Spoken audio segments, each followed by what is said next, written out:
අද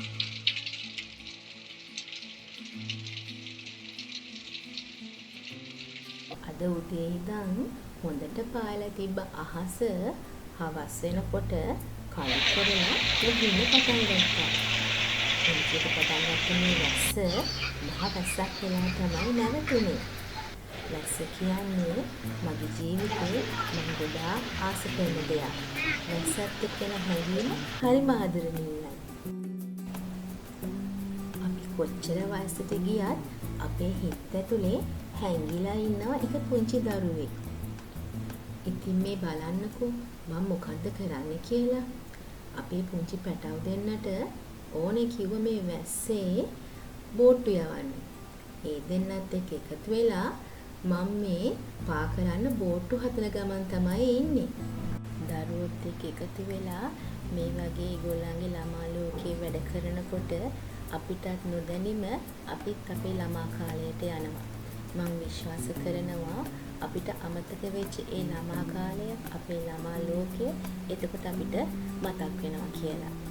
අපේ පුංචි පැටව දෙන්න සෙල්ලම් කරන වෙලාවට මම බලාගෙන ඉන්නවා.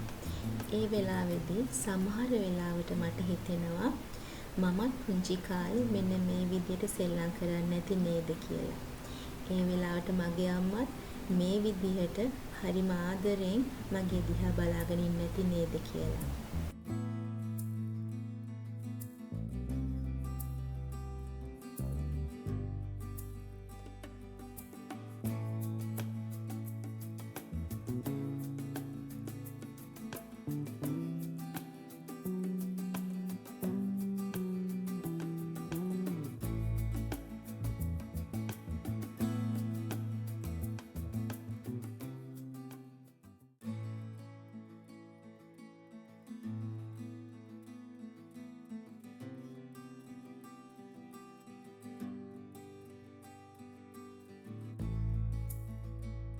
දැන් හරි.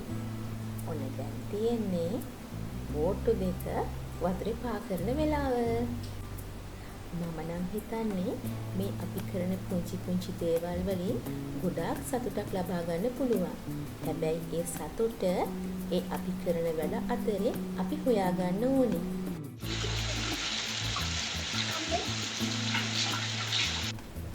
මේ බලන්නකෝ වැස්ස වෙලාවේ කවුද අපේ වත්තට ඇවිල්ලා ඉන්නේ කියලා. මෙයා නිතරම වැස්ස වෙලාවට එනවා. හැබැයි අපි දන්නේ නැහැ මෙයා කොහේදලද එන්නේ කොහොමද එන්නේ කියලා.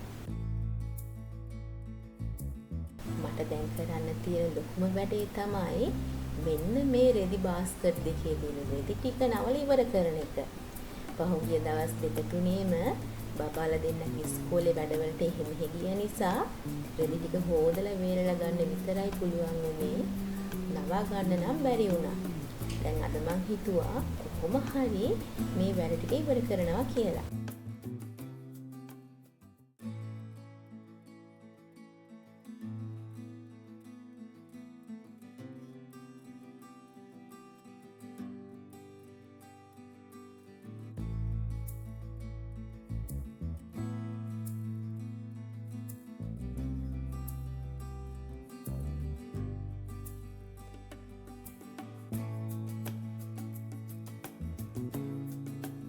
හැමදාම රෙදි නමනකොට මෙන්න මේ දෙන්නත් ඇවිල්ලා මාත් එක්ක හොඳට කතාවක් දාගෙන ඉන්නවා.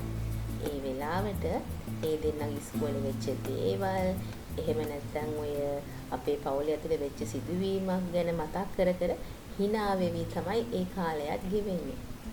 ඉතින් මේ රෙදි නමන වෙලාවත් හරිම සතුටු හිතෙන වෙලාවක් තමයි.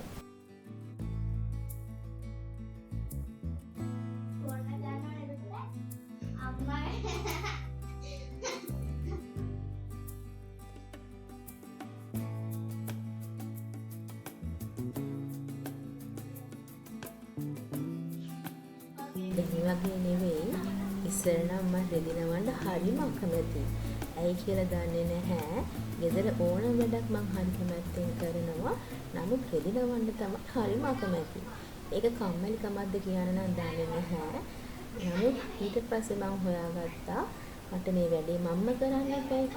ඉතින් ඒ නිසා මම මේ වෙලාවට කොහොමද රෙදි ටික නවනකොට කම්මැලිකමක් නැතුව මේක ආසාවෙන් කරන්න කියලා හිතලා ඒ වෙලාවට මං කළේ මුල්ම දවස්වල මං කැමති සින්දුවක් දාගෙන එහෙම නැත්නම් මොකක් හරි ඒ දවස්වලට බලන ඩ්‍රාමා එකක් දාගෙන මේ රෙදි ටික නවනවා. ඉතින් එතකොට මං දන්නේ නැතුව වැඩේ ඉවර වෙලා තමයි තියෙන්නේ. ඉතින් ඊට පස්සේ දැන් නම් එහෙම නැහැ. එහෙම කම්මැලිකම. දැන් නම් ඒ වෙලාවත් මං හරිම සතුටු හිතෙන වෙලාවක් විදියට තමයි ගත කරන්නේ.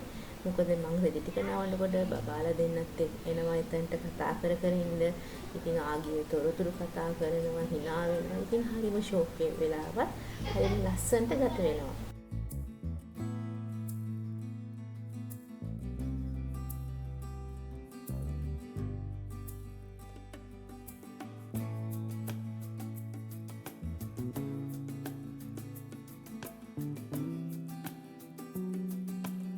ඉතින් මම ඔයගොල්ලන්ටත් කියන්නේ ඔයගොල්ලන්ටත් මම වගේ මොකක් හරි දෙයක් කරන්න කම්මැලිකමක් තියෙනවා නම් අකමැතිකමක් තියෙනවා නම් ඒ දේ කොහොමද කරන්න කියලා ඔයාම ක්‍රමයක් හොයාගන්න.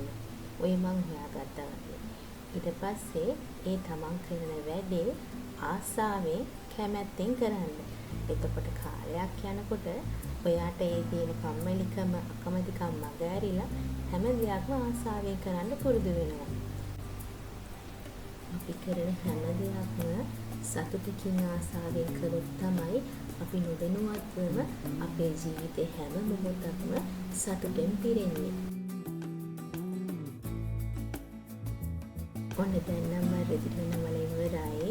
ඊට පස්සේ මම කරේ රෙදි ටික මගේ රෙදි වෙනම, හස්බන්ඩ්ගේ රෙදි වෙනම, බබාලාගේ රෙදි වෙනම වර්ග කරලා මෙහෙම තිබ්බෙක. එතකොට අපිට ලේසියෙන් අල්මාරි වලට දාගන්න පුළුවන්. බබාලාගේ ඇඳුනුත් ඒගොල්ලෝ තනියෙන් තමයි අල්මාරි වලට දාගන්නේ. හවස සම්බුද්ධ පූජාව පවත්වලා මම දැන් මේ ලෑස්ති වෙන්නේ අපේ රෑ කෑම වේල හදාගන්න.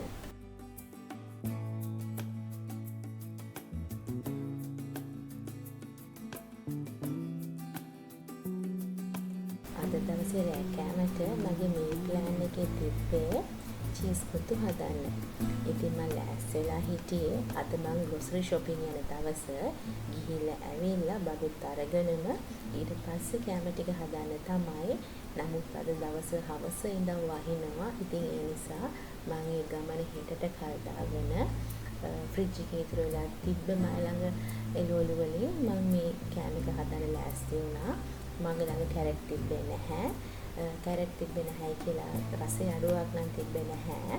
ඒ වගේම මාළු මිරිස් වෙනුවට මම පාවිච්චි කරේ බෙල් පෙපර්.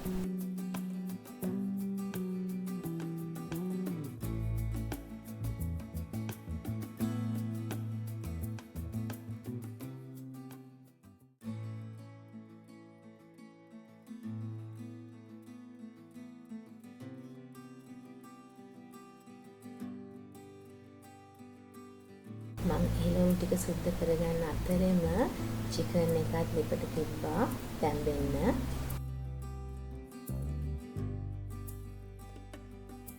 ඉතින් මේ එළවලුම ඕනේ කියලා දෙයක් නැහැ. තමන් ළඟ තියෙන ඕනම දෙයක් දාන්න පුළුවන්. එහෙම නැත්නම් තමන්ගේ පවුලේ අය කැමති එළවලු දාන්න පුළුවන්. දාලා තමන්ට අවශ්‍ය විදිහට මේකට දාන ඉන්ග්‍රීඩියන්ට්ස් එහෙට මෙහෙට කරලා හදාගන්න පුළුවන්. ඒක තමන්ගේ කැමැත්ත. මම දවසේ වැඩිපුරම ආස මෙන්න මේ රෑ කෑම හදන වෙලාවට. මොකද උදේට කෑම හදනකොට බබාලා ඉස්කෝලේ යන ලෑස්ති වෙනවා, හස්බන්ඩ් වලට යන ලෑස්ති වෙනවා, උදේ වරුව හරිම බිසි. ඉතින් දවල්ට හස්බන්ඩ් ගෙදර නැහැ, මායි බබාලා දෙන්නයි විතරයි. ඉතින් රෑ වෙලාවට හස්බන්ඩ් වැඩ ඇරලා ගෙදරට ඇවිත් බබාලා දෙන්නත් ඉන්නවා. ඉතින් ඒ වෙලාවට හරිම සතුටුයි. ඒ කියන්නේ මට දැනෙන්නේ මේ වෙලාවට මුළු ගෙදරම පිරිච්ච ගතියක්. මම වෙනකොට ඒ දෙන්නා ඒ අහල පහල ඉඳන් කතා කර කර ඉන්නවා, දවසේ විස්තර කියනවා. ඉතින් ඒ නිසා මම මේ වෙලාවට පුදුම තරම් ආසයි.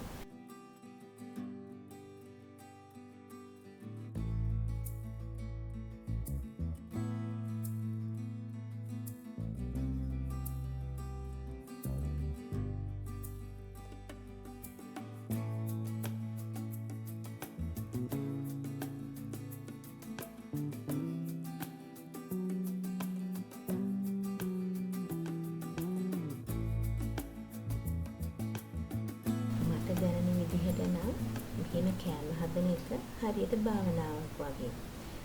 පාට එළවලු තෝරගෙන ඒවා හොදලා ලස්සන පිගානක අඩු කරලා ඊට පස්සේ ඒවා මෙහෙම ලස්සනට හැඩයට කපලා කෑම ටික හදලා තමන් ගොඩාක් ආදරය කරන අයට උණුවෙන් ඒ කෑම ටික පිළිගන්වනකොට ඒ දැනෙන සතුට කියලා මෙම කරන්න බෑ.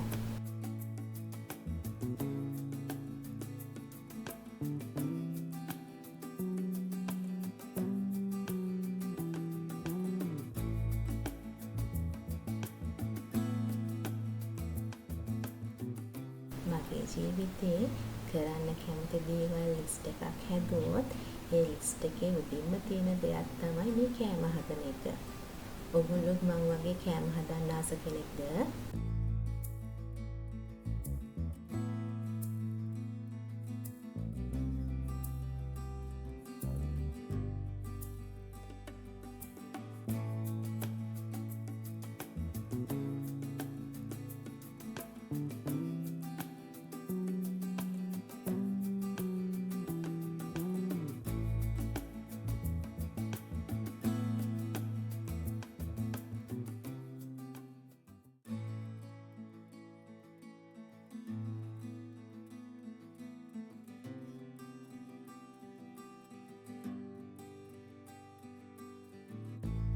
ඔන්න ඊළඟට මම කරන්නේ සුදු ලුණු ටික තලා ගන්න එක. මම ඉඟුරු තලා ගන්නේ නැහැ. මොකද මම ඉඟුරු ගෙනාවම ඉඟුරු වෙනම බ්ලෙන්ඩ් කරලා පේස්ට් එකක් හදාගෙන ෆ්‍රිජ් එකේ දාගෙන ඉන්නවා. ඒ නිසා මේක දැක්කම ඔයගොල්ලෝ හිතන්න එපා ඉඟුරු දාන්නේ නැහැ කියලා. මේකට ඉඟුරු දාන්න ඕනේ. දැන් චිකන් එකත් ගානට තැම්බිලා තියෙන්නේ. ඉතින් මම දැන් ඒක ඔෆ් කරලා චිකන් ටිකේ රස්නේ යනකම් ඉඳලා ඊට පස්සේ ඒවා පොඩි පොඩි කෑලි වලට කඩා ගන්නවා.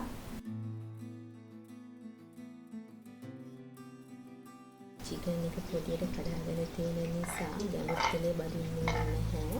මම මේ චිකන් එක තඹ ගන්නකොට ලුණු දැම්මා. ඒ නිසා දැන් මම මේකට දාලා තියෙන්නේ ගම්මිරිස් කහ මිරිස් කුරු ටිකක් දාලා හොඳට අනාගෙන තමයි මම මේක බෙදගත්තේ. දැන් වෙනම භාජනයක් ලිපේ තියලා ඒකට තෙල් දාන්න. ඊළඟට තෙල් ටික රත් වෙනකොට ඉඟුරු ටිකක් දාන්න, සිපුරු ටිකක් දාන්න. ඊළඟට ඒක රන්වන් පාට වෙනකන් බෙද ගන්න.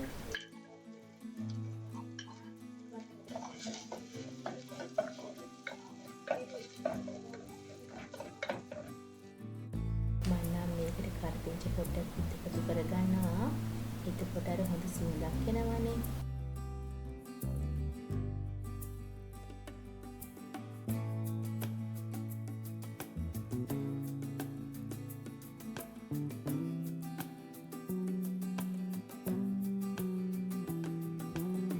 ඊළඟට අපි අර ලස්සනට කපලා අඩු කරගත් අපේ එළවලු ටික ඒ ටික මේ ඉඟුරු සුදු ලුණු එකට දාලා පොඩ්ඩක් මලව ගන්න ඕනේ.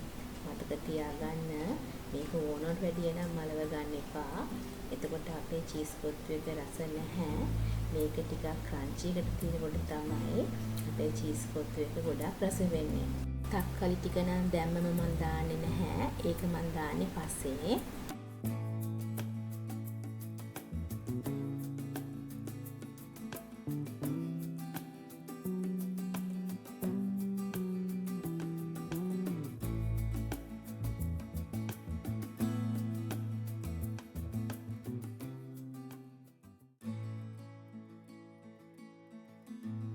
දැන් මම මේකට ලුණු දාගන්නවා. මම මේ ලුණු දාගන්නකොටම කෑලි මිරිසුයි ගම් මිරිසුයි දැම්මා. අනේක වීඩියෝ වෙලා නැහැ. ඒ නිසා ඔයගොල්ලෝ මතක ඇතුව මේ ලුණු එකට ලුණු දාගන්නකොට කෑලි මිරිසුයි ගම් මිරිසුයි දාගන්න. දැන් මම මේකට අපි ෆ්‍රයි කරගත්ත චිකන් එක දාලා හොඳට කවලම් කරගන්නවා. මේක හොඳට කවලම් කරලා ලිපෙන් බා ගන්න ඕන. මේක වැඩි වෙලා ලිපේ තියන්න එපා. එතකොට අර අපේ එළවලු ටික ඕනට වැඩිය මැල වෙනවනේ. මේක ඉක්මනට ලිපෙන් අයින් කරලා තමයි මම අර ඉස්සෙල්ලා එළවලු දානකොට ඉතුරු කරගත්ත තක්කල් ටික දාන්නේ. දැන් මම යන්නේ අපේ වයිට් සෝස් එක හදාගන්න. ඒකට භාජනයක් ලිපේ තියලා බටර් දාලා බටර් ටික මෙල්ට් වුණාම ඒකට පාන් පිටි දාලා පාන් පිටි කැටි ගැහෙන්නේ නැති වෙන්න මික්ස් කරගන්න ඕනේ. මේ වෙලාවේදී වගේ ලිප හොඳට මඩු කරලා තියාගන්න.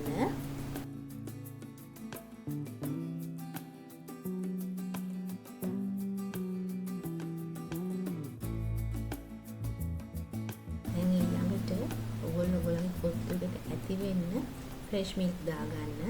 මේක දාගන්නකොට එකපාරට ඔක්කොම ටික දාගන්න යන්න එපා. ඉස්සෙල්ලා චුට්ටක් දාලා මේ මික්ස් එකේ හොඳට දිය කරගන්න. නැත්නම් මේක කැටි ගහන්න බලනවා. හොඳට මික්ස් වුණාට පස්සේ ටික ටික දාලා Tamanට ඇති වෙන්න ෆ්‍රෙෂ් මිල්ක් දාගන්න.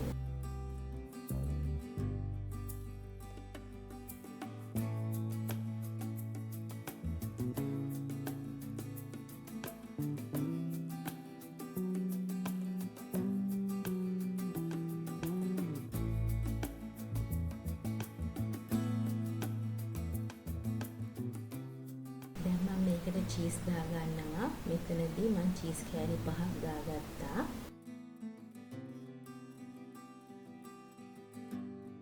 දැන් අපේ white sauce එක හොඳට thick වෙලා තියෙන්නේ. මේ වෙලාවේදී මම අපේ අර හදාගත්ත එළවලු මිශ්‍රණය දාගන්නවා. දාලා අර කොත්තු රොටි ටිකක් දාගන්නවා. මේකෙදී මම පාවිච්චි කරේ MDK කොත්තු රොටි කියලා අර පැකට් එකක් තියෙන ෆ්‍රීස් කරන අන්න ඒක මම කොත්තු හදන්න පැයකට එකමාරකට විතර කලින් ෆ්‍රීස් එකෙන් අරන් එළියෙන් තියලා කූල් යන්න තියලා තමයි මේ පාවිච්චි කරන්නේ. එහෙම නැත්නම් සමහරලාට මම ඔය පරාට හදලා ඒක කපලත් ගන්නවා.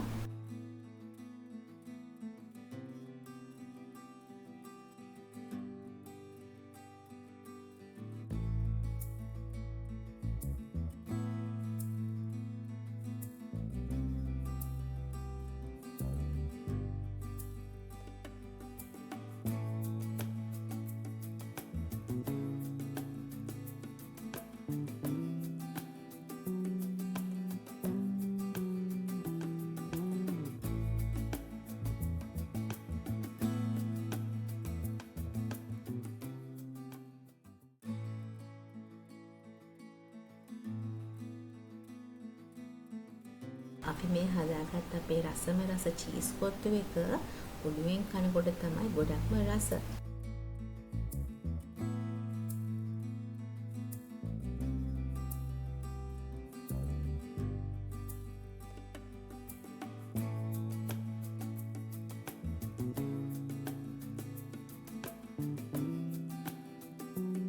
ඔන්න ඉතින් දැන් තමයි මං ආස වෙලාව මං ඉස්සෙල්ලා මේ උණුවෙන් හදපු චීස් කොත්තුක දෙන්නේ මගේ ආදරණීය ළඟට. ඉතින් මං හැමදාම ඔහොම කෑම එක මුලින්ම යාට දීලා කියනවා රස බලලා කියන්න කියලා. ඉතින් මේක මගේ පුරුද්දක්. මොන කෑම එක හැදුවත් මං ඉතින් එයාගෙන් රසයි කියලා අහන්න හරි ආසයි. මේ වෙලාවේදී එයා ඉතින් කෑම එක රස වැඩි කමකට මන්ද රසයි කියලා කන්න යනවා. මං එතකොට කියනවා එහෙම බෑ. හොඳට hina වෙලා රසයි කියන්න ඕනේ කියලා. මන්නම් හරි ආසයි. මෙන්න මේ වගේ කෑමක් හදලා මම ලෝකෙ වැඩියෙන්ම ආදරය කරන මෙන්න මේ තුන් දෙනාට දීලා ඒකේ ගුරු රසයි කියනවා අහන්න. ඒක මට මෙල කරන්න බැරි තරම් සතුටක්.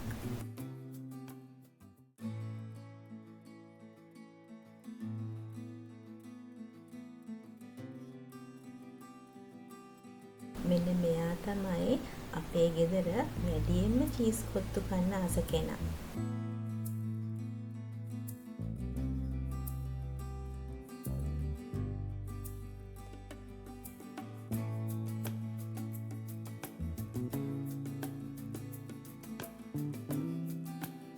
ඔන්න ඔය විදිහට තමයි අද දවසේ මගේ හවස් වරුව ගත වුණේ. එහෙනම් ආයෙත් දවසක අලුත් වීඩියෝ එකකින් ඔයගොල්ලන්ව හම්බෙන්න එන්නම්. එතකන් ඔයගොල්ලෝ හැමෝම පරිස්සමෙන් සතුටින් ඉන්න.